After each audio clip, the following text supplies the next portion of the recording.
volume. Just what are we talking about here? Manifesting in the OBE state. What is this all about? Well, the basics of it is simple, is that we live in a multidimensional universe and we are multidimensional beings. And that all things, and we have to look at the world in reverse of what many people look at it. People look at everything as being a form-based, a physical event and a physical object, and reality is only physical. But once you open your mind to the concept that the universe is multidimensional, and that when we leave our bodies, whether it be spontaneous or self-initiated, the same applies to near-death experiences, we are moving inward into the non-physical aspects of this multidimensional continuum. So, all manifestation begins inward as a thought form. All manifestations, the entire planet, everything we see around us, is a part of a spectrum of creation. In other words, every tree, every home, everything that surrounds us is multidimensional. And this is proven time and time again when we have OBEs, because we begin to enter the less dense areas of the universe. Look at it this way, the physical is the epidermis of the universe. It's the outer crust. And when we leave our bodies, we enter into the subtle substructure. And as such, that is where the manifestation begins. And if we go deep enough in, we realize that everything around us manifested as a thought first. In other words, everything around us is a thought form, which is probably the best way to think of it. It's a very subtle projection of thought energy, which is very creative. It begins to take shape. When we focus on any kind of thing in our lives, we begin to mold that subtle energy that exists all around us, but we can't see it because it's so subtle. And we begin to shape these thought forms when we begin to remain focused on a specific object. And we're doing this all the time. And these thoughts are the beginning of creation.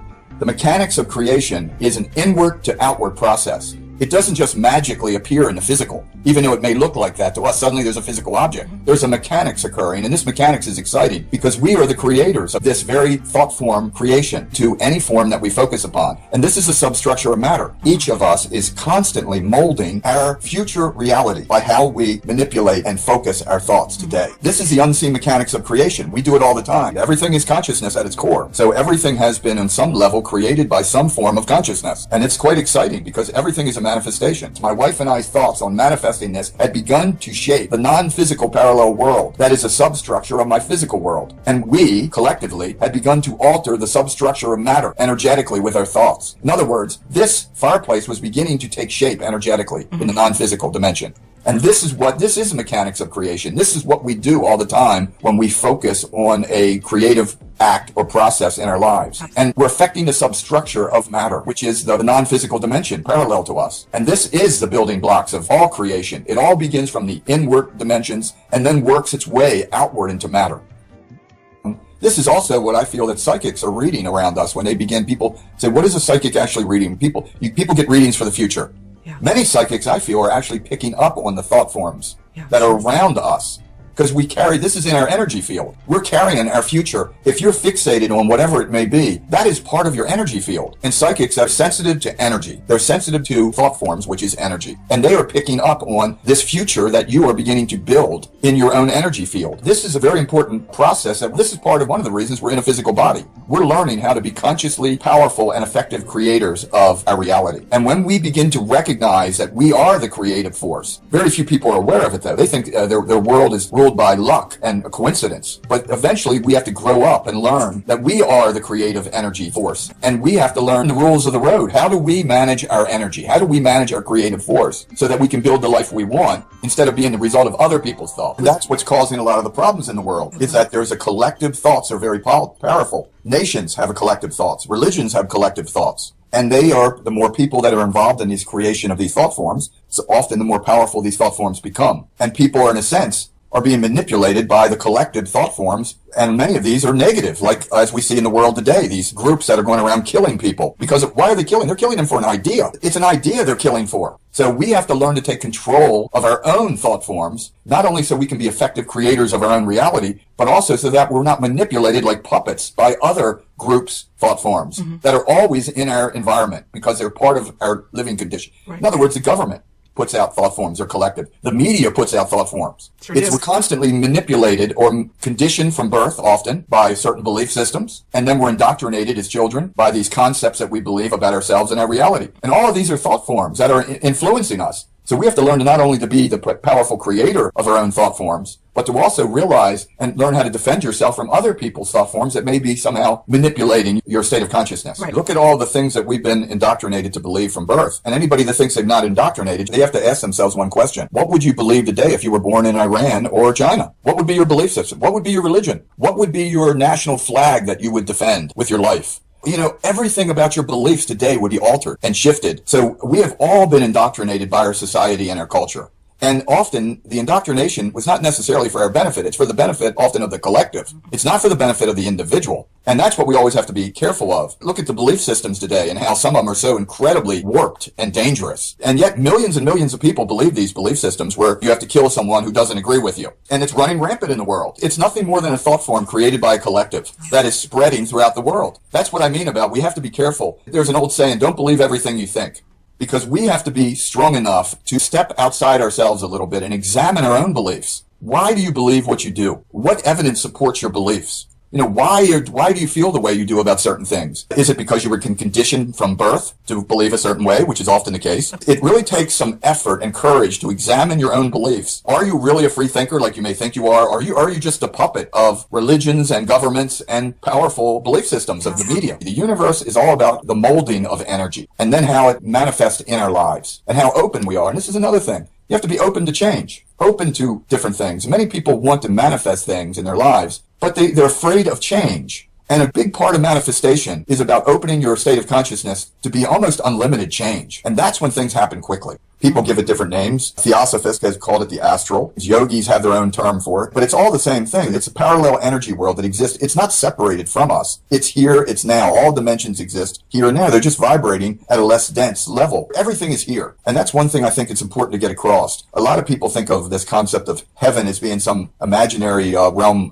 separated from us. And the non-physical realms are somewhere up or wherever. And nothing could be further from the truth. We are existing in all dimensions currently. And all dimensions are inside of us, as close as our heartbeat. Each inner dimension becomes progressively less dense and more thought responsive. And that's what's interesting, more thought responsive, because that is why our thoughts can mold these thought forms very, very easily and quickly, because they're no longer dense. And as we move inward within ourselves, which is into the universe or each dimension that we enter becomes even less dense and more thought responsive. So our body is like the end result of a chain of events. And so is the creative process, because we're a microcosm of the universe. We are right now at this very moment, all of us are creating and molding our future energetically with the very thoughts that we focus on. And we, in many cases, negating certain aspects of it by the negative energy that we throw out. And then the other aspect of it is being open to these changes that are occurring. So it's a continuum of creation that's always in process. It's quite amazing. I feel strongly that's one of the reasons that we're in a body. We have to learn through trial and error to become masters of our own creative process. Once you become adequate at stabilizing your non-physical energy field, you can begin to manipulate the environment around you by your focused intention, by the way you focus. Now keep in mind, the astral is, the next level up is not the astral. It's a denser region. Many in the past have called it the etheric. I just call it the parallel world. That area is still very dense. We have to go to the next level, which is the astral. And even that is not totally instant. Only until you get into the thought realms of pure thought is it instant. There's still a delay for most people in the astral, but you're much closer to the source. For those who have developed the ability to stabilize their energy body in the astral dimension, they can begin to manipulate the energy around them. They can create the energy forms they choose, and they can stabilize these energy forms by the very thoughts that they're holding. Because the environment, remember, this environment is 1,000 times more subtle than the physical. And you can just focus on whatever it may be, and you can begin to manifest it before you. It's an amazing process. You can witness this yourself. I have. In other words, what you can do is create the energy mold of something that will manifest in the physical world. This is what the ancient forms of magic were really about. They would go inward into an altered state, and they would make shifts. And this is what shaman are also known to do. Right. Shaman are famous for making alterations of the unseen dimensions to affect the seen or the denser dimensions. And you do this by just stabilizing your energy field and focus on whatever you wish to create in your life. And you bring it into 3D form in the astral. And this is now what you've done is created a new form, the mold, the substructure of a new creation in the physical world. What are we doing here? What's the next step? Well, let's use the cars. Then you would just focus on the picture or the image of a car in your mind. And the very act of doing that will create the external energy image of a car on the astral. So you would see that, you described it earlier as a sort of a holographic representation. Yes. While we'll call it out of body. Yes. And whatever it may be. Yeah, but let's use the car. Yes, you could create a car. You could create, and what will happen, if you trust yourself, it will happen very quickly. People, this has been done since the beginning of time. But most people this is really the unseen mechanics of miracle. Sure this is how miracles are manifest. People are in connection. Someone like Jesus, for instance, had the ability to heal. And there's been hundreds of saints and prophets that have had all kinds of capabilities. But they were open to this idea of manifesting the non-physical realm. And they would bring that into fruition by being open to that image they've created. And they manifested it by just the process. Now, during an OBE, you're closer to the formation, the energy formation, to the substructure of this image. And because you are consciously active, it's a very powerful state. And you can mold any energy that you wish, because all matter is energy. You're molding energy, and now you're just focusing on it and creating this energy mold that eventually will become a physical mold. Yeah. The same applies. The same process applies in a lucid dream. We have the ability to shape and mold our reality in a lucid dream. Now, many people state, some writers state that there's 7 levels of a lucid dream. So I'm talking about a lucid dream where you are incredibly conscious, not some flighty thing, where you have control of your reality. And many people have this in their lucid dreams. Now, there's people that this is their main, let's just say this is one of the main ways they explore their own state of consciousness is by lucid dreaming. And many people today have the ability in a lucid dream to consciously create. And what you're doing, essentially, that's why it's very important that you know what you're doing. So you create something that you really want. Because let's face it, your subconscious mind can go wild and create anything, including, negative things. Yeah. So we have to be aware that as the creative source, let's say, of these energy forms that we are molding around us, we have to take responsibility for the forms that we are molding, because they are our future reality if we continue to do so. The main thing to remember is that we are the central player. We are the core. Everybody looks outside of themselves, or many people look outside themselves. We're looking in the wrong direction when we do this. It's like looking outside yourself. The current term is to be saved. The Buddha said it best. We must save ourselves. No one can, no one may, is a quote 12 centuries ago. And, it's very true. I mean, we have to first fully take responsibility for all the creative processes that are under our control, our thoughts, our emotions. We have to be open and very open to the fact that we are not only responsible for every thought and every emotion, and we are constantly spewing these out into the universe around us. Constantly. And that's why it's important that we take total responsibility and don't look outside yourself and point. When many people today are always pointing their finger out at someone did it to them. That's right. The government, the church, their parents, whatever. This is the most negative of thought forms you can possibly create, because you completely disempower yourself when you do this. And you negate your ability. All right. One of the big questions I think we all have to ask ourselves is, what do we believe and why? Right. What supports our beliefs? And because often these beliefs can be very restricting and inhibiting us in our creative process. We've been told that many of us from a very young age we're kind of put into a box of who and what we are and what our capabilities are. I think it really comes down to us having the courage to really examine. I'll use an analogy of something, why it's so important to do this. One of the basics, probably the prime basic tenet of humanity is that we're physical humans. And one of the first things I learned in my out-of-body experiences, after about a year of having OBEs, is that when I prolong my out-of-body experiences, my humanoid form, my male identity, all of that would begin to dissolve away. My hands would dissolve away. My feet would dissolve away. And if I prolong my out-of-body experience for more than, there's no time in that state, but let's just use the term of a few minutes. As I prolong my out-of-body state, my entire humanoid form began to dissolve away, and I became like a teardrop or a globe of consciousness. And then as I prolonged it even further, I became a point of consciousness. In other words, I'm not human. We are not human. And yet, that's one of the great belief systems of probably the basis of our entire society. And if that is flawed, just imagine. If that is flawed, imagine how many other beliefs about us that we hold are flawed. And not just flawed, but false. False. In other words, we're not male and female. We're not, all these identities that we connect ourselves to limit us. We're not Chinese. We're not Americans. We're not male or female, or all these identities are flawed projections. We are just pure consciousness with unlimited capabilities. And that's why it's important to recognize that. Then only when we fully recognize our full capability as just a creative soul can we really begin to become master manifestors. Well, most people in the initial out-of-body experiences, you hold your self-conception. So for the first year, I still was a male. I was just like I am now. I was exactly the same, because that is the self-identity that I held of myself. It's only after repeated experiences and repeated experience of traveling beyond your physical limits and moving inward into these other dimensional parts of yourself, that's when you begin to realize that our capabilities are not limited to this three-dimensional form. And that's when you begin to it begins to dissolve away because you no longer need to think for a moment. There's no air in the out of body, in the non-physical, in the afterlife. The entire afterlife, all of us are going to die. There's no air there. There's no molecules. There's no molecular structure. So think about it. It's a whole different game with new rules. There's no need for ears. What do you have eyes for? There's nothing to see. You use your mind as a perception, and your mind is forming these images that you hold of yourself.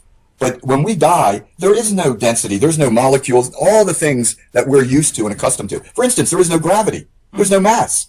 So all the things that we take for granted are gone. And you quickly realize that the entire rules of reality have changed. Right. And that in other words, if you want to fly, you fly. The only thing limiting someone in the out-of-body state is their own self-conception and the limits that they bring with them. And this is what limits many people at the beginning, because they still believe that for instance, if you believe that you're a three-dimensional human female, you will continue to exhibit that form and all the limits of that form. We all carry our own limits with us by what we choose to believe about ourselves and accept. This is why it's so important to reappraise everything, because consciousness is not human. Right. Consciousness uses the humanoid form as a vehicle and a tool of expression, temporary expression in the physical world. And once you realize that, you begin to get a handle on, oh my God, I am an unlimited spiritual being with unlimited capabilities to create my reality in any way that I choose. This is a huge revelation, because once you accept that throughout your being, the limits begin to melt away, and so does your external form, because they go hand in hand. And then you begin to become more increasingly unlimited in your capabilities to explore other dimensional reality. I've had quite a few different events that were quite shocking to my sense of reality, because for the first year I was just like anyone else. I was walking around the etheric level in my non-physical body, acting just like I would as a physical person. And then one day, spontaneously, it was in the early 70s, I had a spontaneous, what I call a shocking experience, where I suddenly found myself, and it felt like, it's difficult to convey this, but I found like right out of the gate, when I began to have my OBE, I found myself, and my mind interpreted this as I was shooting up through layers of color. Now, of course, now I know better. I was moving inward. It was my mind's interpretation of a huge shift of consciousness. And it was scary. It was frightening, because you feel like you're losing your everything, all your concepts of reality. But my state of consciousness was shooting up through layers of color. I found myself floating in what my mind perceived as a sea of pure white light and consciousness and knowledge and just pure love. And that's when it hit me. I was no longer humanoid. I was no longer Bill or Buhlman. I was something else. But I still maintained the essence of me, but I had no form. And that's when I was awakened to the fact that, oh my God, this is me, without all the facade, without all the three-dimensional projections that I'm spewing, beyond the thought forms, beyond the 3D imaging and all the projections of consciousness. That's when I realized that this is what I really am. I'm the capability of creating any form I wish. I call it the higher self experience. That was my first higher self experience, where I found myself beyond all three-dimensional 3D realities. You knew it. And it was like this, and you knew everything. Yeah. Unfortunately, when I come back to the body, I was back to being dumb Bill. But in that state, I felt like I was connected to everything. You're not dumb Bill. But that's what I felt like. I understand. I felt, because at the moment, that beyond time, beyond space, beyond thought, I felt connected and knew all. I don't know how else to put it. Yeah. But when I returned to my body, I felt back to oh my God, you can't hold that kind of information or knowledge or whatever you want to call it. There's nothing special. I'm not special. This is one of the things I try to teach everyone in my workshops. Yeah. That during an OBE, you can demand it. You can go into an OBE state, go to your astral body, stabilize your astral body, and then make the firm request, like higher self now. Make it a demand on yourself to experience that inner aspect of yourself. Use a term that resonates with you. It could be spiritual essence now, or spiritual core now. And then some people are open to the experience. It all depends. Each individual is different. But in other words, don't take my word for this. Try it. Do it yourself. That's one of the reasons I teach self-initiated out-of-body experiences, is so people can have this profound experience for themselves. Absolutely. Many forms of yoga can initiate an OBE, just like people in ayahuasca can have an OBE. This is a natural experience. The term out-of-body is a misnomer. It's an experience of your true self, beyond the body. You transcend the body, yes, but it doesn't mean you necessarily have to leave the body. You're really going in. It's a matter of reconnecting with your true self. Right. Many people have these experiences, especially, let's face it, many of the yogis for 2,000 years, they've been recalling and writing about transcendental type experiences. And this is nothing new. The Bible has these transcendental experiences. Holy books of every culture talks about people transcending the body and having a profound spiritual experience. But what are they really doing? If you're transcending the body, you're having an out-of-body experience. That's right. It's a matter of semantics. It's just a matter of semantics. We're going to leave it there because we're over time, but it was worth it. And we're going to pick it up again.